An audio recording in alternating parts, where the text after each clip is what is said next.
ọjà tẹ́ gbé kalẹ̀ yìí bọ́lọ̀ ń ṣe bá yín ta yìí àwọn tọ́lọ́run rán àwọn èèyàn sì máa wá wọn kì í pé ó dàbí pé lágbájá wá sóde lágbájá èló ló nọ́mbẹ̀ ẹ bá ń gba nọ́mbà rẹ̀ wọ́n wá há káàkiri kò pọn dandan kó ṣe pé ẹni Ọlọ́run bá ti gbé dìde tó ránṣẹ́ nìkan ni ó rán sí wọn. mùdírù wa pọ̀ láyé lónìí tó ṣe pé aṣàfẹ́kù nǹkan méjì lára wọn ẹni tá a pè ní mùdírù a bá ṣèrànjú lára ẹ̀ a wá béèrè pé ṣé ṣèrànjú tó gbé dání ń sọ wà mùdírù só lè tàn mọ́lẹ̀ fún ẹlòmíì. àwọn èèyàn ti lo ayé ṣáájú bàbá Àgbàlá Agége wọ́n sì máa kéwú wọ́n sì kọ́ tírà àmọ́ kí ló dé tó jásí pé ńgbà tí wọ́n kú àpọ́nlé wọn náà tó kú nítorí o lè fi ṣe fáàrí inú wa bàbá rẹ ni kò nírú ẹ̀ o lè sọ fún akọ́mọ mọ́ríkàsì yẹn n ta béèrè lára ẹni pé so nírú wa ṣe àdámà kí ló dé tẹ sọ̀rọ̀ tán tẹ ní kẹlòmíì má sọ lè o ń sọ ọmọ mọ́ríkàsì torí tí bàbá bá sọ̀rọ̀ tán bàbá máa fààyè lẹ̀ pé ẹ sọ lè. qala inni abdullahi atani al-kitaba وجعلني نبيا وجعلني مباركا أينما كنت وأوصاني بالصلاة والزكاة ما دمت حيا وبر بوالدتي ولم يجعلني جبارا شقيا والسلام علي يوم ولدت ويوم أموت ويوم أبعث حيا أيا من كلما نودي أجابه abẹ́ Ọlọ́run ọba tó júwe ẹ̀ fún wa nínú ìwé òfin rẹ̀ tí ń ṣe Al-Qur'an pé gbogbo ẹni tó bá lè máa pè òun ní gbogbo ìgbà ní gbogbo àsìkò òun ó sì máa dáhùn tó bá rí bẹ́ẹ̀ bá ti pọ̀ tó ń kalẹ̀ yìí ká panu pọ̀ ká kíbò sí Ọlọ́run lẹ́ẹ̀kan náà ká ní Allahu Akbar. wa ma bi jalalihi yushi sahaba. gbogbo ẹni tí bá ń wá títóbi lára títóbi Ọlọ́run tóun náà tó fẹ́ ju bó ṣe wà yìí lọ kó darapọ̀ mọ́ wa kájọ panu pọ̀ kíbò sí Ọlọ́run lẹ́ẹ̀kan náà ká ní Allahu Akbar. wa kallama fi duja Musa bilutfin. nínú sẹ́ǹsì ọba táǹkì yìí òun lè tó ṣe fún anabi rẹ̀ anabi Musa Ọlọ́run sún anabi Musa mọ́ra rẹ̀ ń gbọ́hùn Ọlọ́run ń gbọ́hùn rẹ̀ wọ́n jọ ń gbọ́hùn ara wọn. kalama dhumma aliyamahu likhitaba. ìtọ́lọ́hún fi torí ẹ̀ ṣe bẹ́ẹ̀ òun náà ní pọ́lọ́hún fẹ́ràn anabi Musa ó fẹ́ràn iṣẹ́ láńlá sí èèyàn láńlá síjọ láńlá sílùú láńlá irú iṣẹ́ tó rán anabi náà ló rán àwọn àlùfáà wa ọba tó kún anabi Musa lákùnbá kún àwọn àlùfáà wa náà. làkàlí fọ́dílù mọ́bínú aláhàtọ̀ ọlọ́nkàmí mọ́nà tàbí wàbá àwùtá sàwábà mọ́nà tàbí wàbá àwùtá sàwábà bẹ́ẹ̀lúwà lórí ọlọ́nkàmí.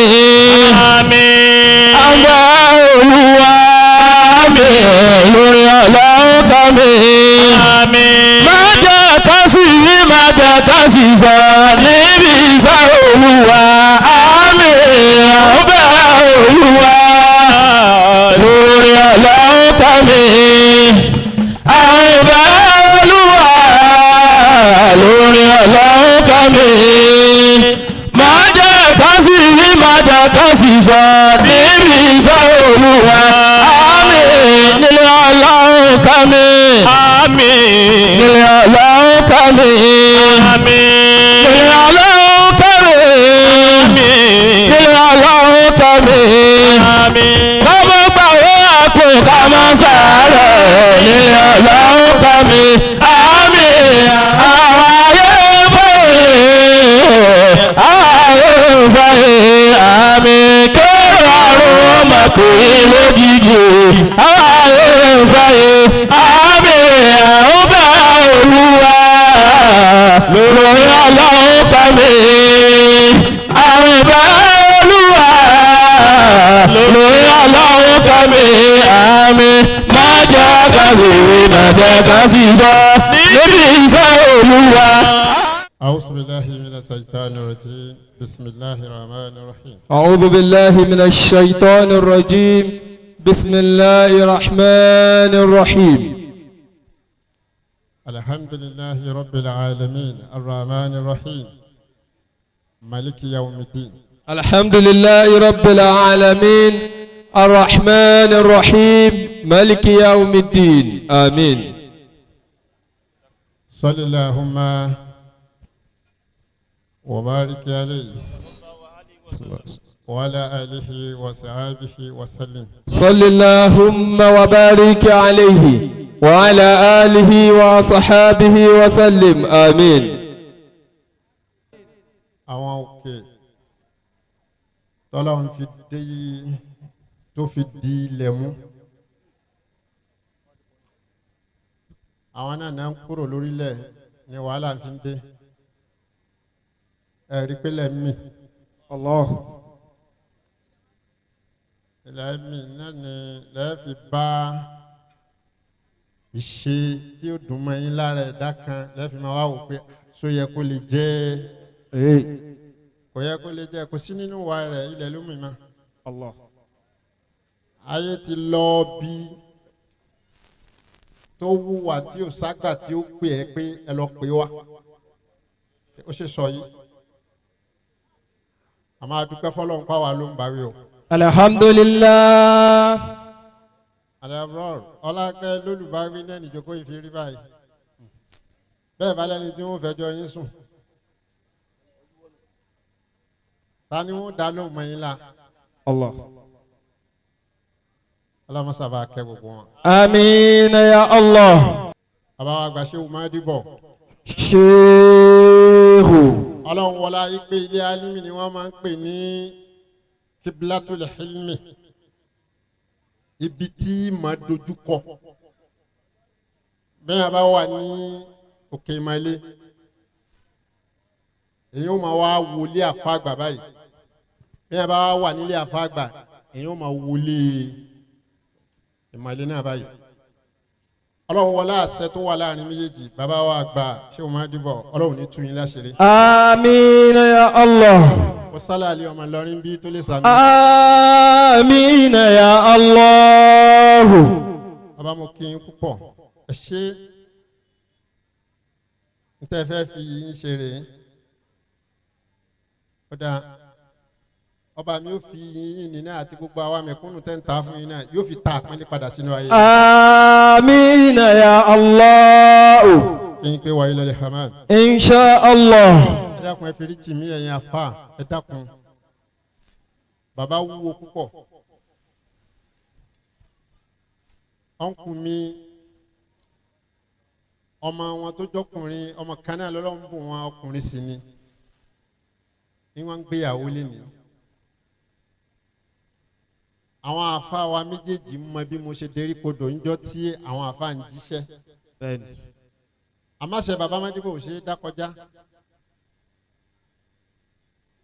ò ṣe é dákọjá rárá abẹ́ àwọn àfa àtàfi kó ń bẹ̀ ni à ń bọ̀ lẹ́yìn bẹ́ẹ̀ àfa títún máa tẹ̀lé wa kì í ó náà ń ṣe ìyàwó lé ní.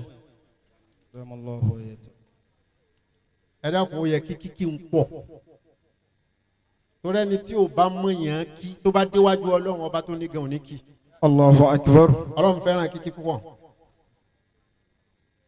ó dàrú mọ́ ó fẹ́ dàrú mọ́ ànábì lójú. Sallallahu alayhi wa sallam. nígbà tó dé gbangba ọlọ́run ní Isra'u wal Mi'raj ẹ wá ń wo pé báwo náà ti kíyàn bí lẹ́ẹ̀lẹ́ fi bú ẹ̀dá ọlọ́run tí ń bá ń kíra wọn bákan bó ṣe yé ni ibi tá ti ń dọ̀bálẹ̀ kíra wọn tẹ́yìn bá ń náwó kíra yín ẹ má bu wọn bẹ̀ n tó bá ọ̀dọ̀ wọn mu ni kí. ẹ dọ̀bálẹ̀. ọlọ́run fi ni ó dáa máa wí báyìí gbogbo kíkí àwa la ní ó túmọ̀ sí pé gbogbo kíkí nìyẹn ọlọ́run náà ló wà ní. ibẹ̀. mo kí ẹ̀yin àfa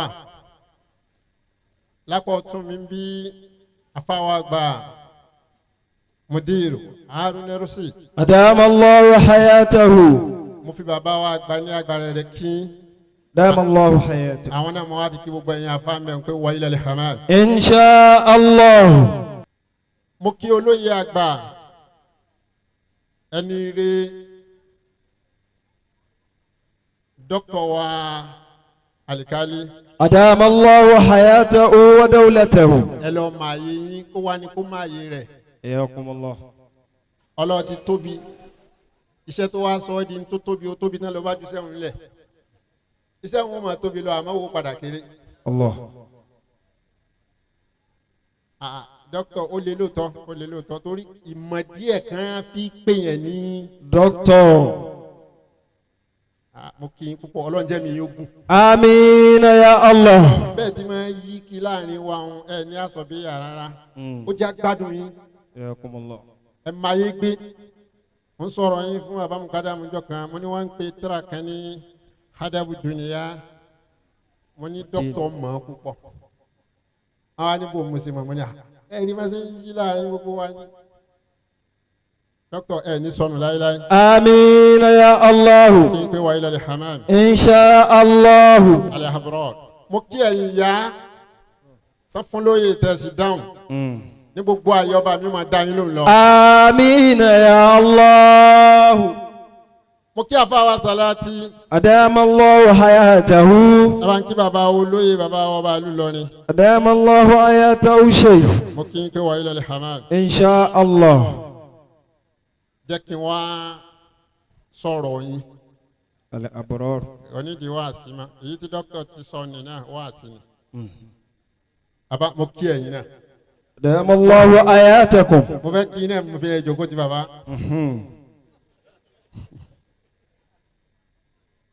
láàrin jẹ́ kí mú mi ní òsinmi díẹ̀ ẹ kúṣẹ́ أكرمكم. bàbá wa gba lágége رحمه الله تعالى آمين. wọ́n pín àwọn àfáà sí mẹ́rin wọ́n sì sọ̀rọ̀ wọn lọ́tọ̀ọ̀tọ̀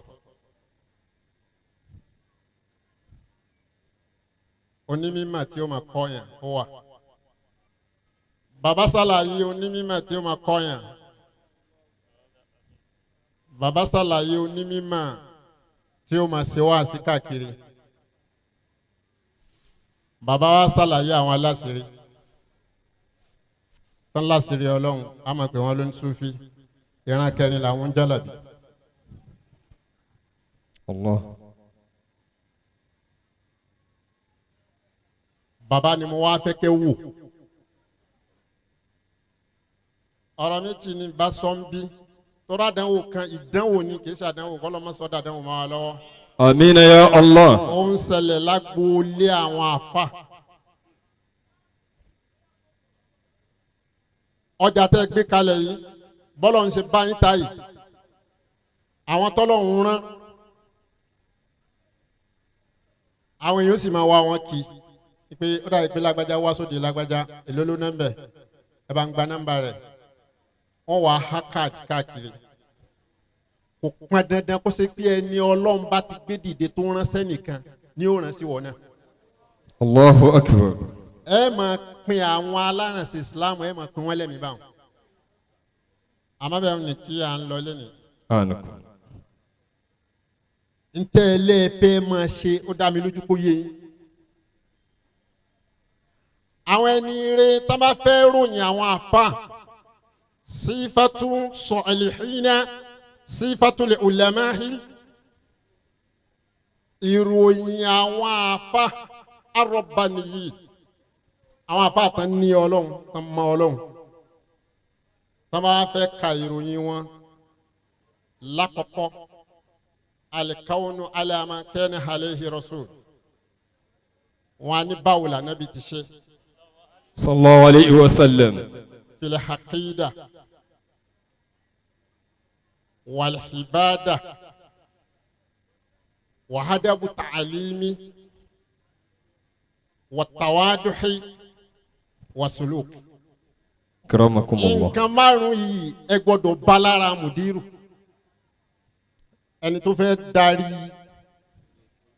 ilé kéwù kan mùdírù wa pọ̀ láyé lónìí tó ṣe pé aṣàfẹ́kù nǹkan méjì lára wọn ẹni tá a pè ní mudir a bá siraju lára ẹ̀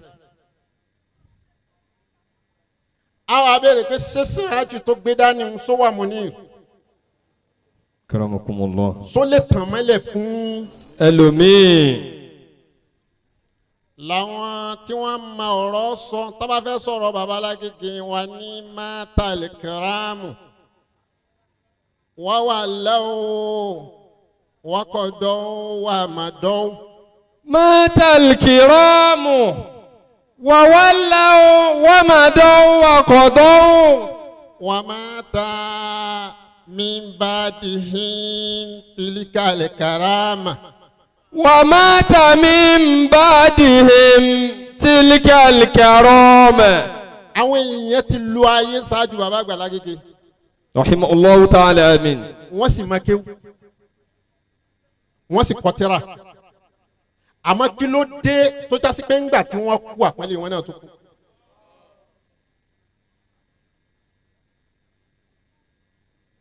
bí bàbá rẹ̀ bá bí ni ọmọ rẹ̀ ò lè fi ṣe fáàrí nítorí ó lè fi ṣe fáàrí inú wa bàbá rẹ̀ ni kò nírú ẹ̀ ó lè sọ fún akọ́mọ mọ́ríkàsì yẹn n tá béèrè lára ẹni pé sọ ní irú wa ṣe àdámà. رحمه الله تعالى آمين ẹni tí wọ́n wá ń pè ní bàbá yẹn mátàlẹ̀ kàrímù wọ́n wà láà wakọ̀dọ̀ wà má dọ̀. مات الكريم وولى ومضى وقضى. àmọ́ wà lámúyẹ mú ti min ba'dihi tilikal karama. ولم يمت من بعده تلك الكرامة. Babalágége nìkan ni wọ́n kú tápẹ́lẹ́ ọlọ́run tí kìrámù ara wọn kú tẹ̀lé wọn. الله أكبر ìbejì bàbá Lágége. ẹ má bínú ọ nínú tírà Babalágége tí wọ́n kọ al-Islam fi Nàìjíríà gbàtí bàbá kọ tán ìtàn sọ bẹ́ẹ̀ bàbá wa náwó tírà ń sí málà kan àgbàlagbà nínú àwọn Haúsá wọn a máa pè ní Muhammad bun Nasir Muhammad dánlóhùn lára فلا أراه إلا كمن أحيا موتا. bàbá ni wo tírà yìí bá mi wò wò al-Islam fi Nàìjíríà ẹ lọ wò ń bẹ bàbá ni bá mi wò Tírà yìí wò. kí ló dé tẹ sọ̀rọ̀ tán tẹ ní kẹlòmíì má sọlé òun sọ ọmọ Amẹ́ríkà sí torí tí bàbá bá sọ̀rọ̀ tán bàbá máa fààyè lẹ̀ pé ẹ sọ lé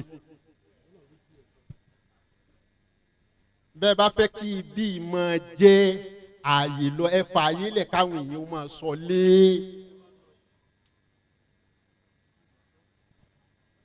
bí bàbá ti tó ní bàbá wa gbé tírà láti bí látòdìdí Èkó yí pé Nasir Muhammad Nasir wo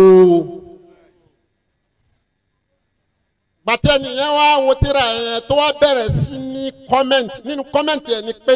فلا أراه إلا كمن أحيا أمواتا. oníṣẹ́ Adama ó ní mo rí mi fi ń wé nkankan ntí mo lè fi ń wé láyé ni pé ẹni tó wá sọ òkú dálàyè kì í ṣe pé ẹni tó wá jí òkú má tún pé ẹni tó wá jí òkú Ọlọ́run nìkan ló ní kápá àti jẹ́ni tó ti kú àtàwọn èèyàn díẹ̀ bẹ́ẹ̀ ni ó bùn àwọn kan àwọn ẹ̀dá kan wà tí nǹkan wọn bá sọnù sọ́wọ́ ẹni tó ti kú Ọlọ́run bùn wọn ní kápá pé jí kó béèrè níbo lọ gbé pamọ́ sí. ìwọ ni òye yìí ní yá wọn mi má ní òsì. wọ́n ní ọ̀pọ̀ èèyàn náà ní mí tó ṣe pọ̀ kú ni wọ́n ní tí mo fi bàbá ẹ̀ wé ni ẹni tí ó wá sọ àwọn èèyàn di alààyè pé má kú mọ́. وأن عاش عظاما رفاتا. wọ́n ní tí mo fi ṣe Ádámà wé ni ẹni tó wá sọ eegun tó ti ju ipe ọyá máa yè tí ìbá yẹ kí ṣe Ádámà ni wọ́n sọ ẹni eegun tó ti ju di alààyè lóòótọ́ àwọn tó ti lọ wọn ọlá mímọ̀ ní jẹ́ arántí pé wọ́n tún ṣẹ́kù. فهل فوق ما فعل يوجد شيء. ìyẹn ni ìfẹ́ ń fi máa bọ́ sẹ́mi àwọn ọmọ kí ń gbà mí láti máa sọ yìí pé kò sí irúṣẹ́ Ádámà. ìfẹ́ ń ní ń bọ́ sí wa lẹ́mìí bọ́tí a gbọ́dọ̀ tètè padà ká mọ̀ sẹ́ lọ́hùn bẹ́ẹ̀. tọ́lá àwọn kan náà ti wíru ẹ̀ ṣáájú ẹ̀gbọ́n tá a fà ń wí ó ní pé. وأنعش عظاما رفاتا. mo ti kúrò mẹ́ẹ̀. فهل فوق ما فعل يوجد شيء يفتخر به علم الإسلام في هذه الأقطار. béèrè ọ̀rọ̀ wọ́n ní fahal ǹjẹ́. فوق ما فعل يوجد شيء. ẹ̀yin ìyẹn dákun hal fawqa ma fa'ala. يوجد شيء. kọ́lábalẹ̀ láre mo kàn ní ìdí ẹ fúngbà díẹ̀ ni. Anakumullah. ó ní bàbá òun béèrè ọ̀rọ̀ àwọn ọmọ kéwù ni o torí pé àárín wa ní ti ń dàrú torí ilé kéwù tẹ dálẹ̀ yìí àdàbí ó kéwù ń bẹ̀ sùmùrà ó kéwù ń bẹ̀ mọ̀rìkàsí ó kéwù ń bẹ̀ agbárìkìdé ọmọ ó kéwù ń bẹ̀ tí ìwà bẹ́ẹ̀ bá wà. ó wá bi wá léèrè ó bi ayé léèrè lọ́dún náà yìí pé ǹjẹ́ ẹ bá mi rí ẹnìkan tó ṣiṣẹ́ tó ju bàbá yẹn lọ sáré nìkan tá a lè fi compare rẹ̀ tó ṣe ń tó ju torí kíni. يفتخر به علم الإسلام في هذه الأقطار. tá a wá lè mú iṣẹ́ rẹ̀ tá a fi ṣe ìyẹn rẹ̀ nínú agbègbè wa yìí ẹ sọ̀rọ̀ tíra yìí al-Islamu fil. Nàìjíríà. àfa mi ló kọ́ tábà mọ̀ pọ́lọ́ ń bùn wa nírú ẹ̀bùn tó pọ̀ bẹ́ẹ̀ mudir ibẹ̀ ni ẹja gbẹ́sẹ̀ lé o tá a bá gbẹ́sẹ̀ lébẹ̀ ó dá mi lójú pé ìfẹ́ wa èrò wa nínú ìfẹ́ tá à ń fi ń jẹ́ ìbejì Bàbá Alágége. èrò wọn ó padà ṣẹ lórí tiwa náà lónìí àti lọ́la wasalaamu alaykum.